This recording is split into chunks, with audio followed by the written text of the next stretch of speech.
sulla on jo pullo suussa? Tähän aikaan. Kello on 10. Juo nyt edes vettä välillä. Sähän kuolet tuolla. Kävittekö te tuolla City Marketissa? Ei, mähän käyn aina siinä Sopparinassa Marketissa. Se on kuulkaa nyt niin upea, kun ne on laittanut sinne remonttia. Kävin siellä viikko sitten. Ei se hirveästi ollut muuta. Joo, mutta kato, sä et nyt tiedä, kun ne on laittanut siellä kaiken uusiksi. Oltiin semmoisessa ravintolassa. Aivan ihana tunnelma. Sitten Risto alkaa selittää jostain organisaatiomuutoksesta.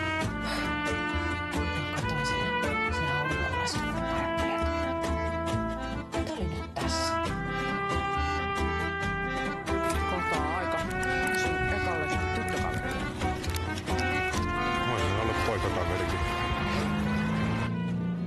Eilen kun sä vaan luit sillä sun laitteella, se etkä edes kattonut muuhun päin, niin mulle tuli vähän kurja olo.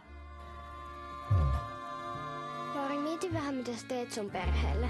Eikö sä välitä meistä ollenkaan? Välitän.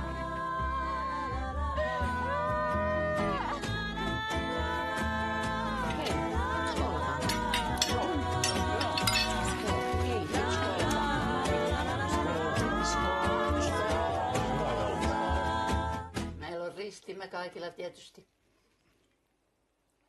Ei se ole helppoa kenelläkään.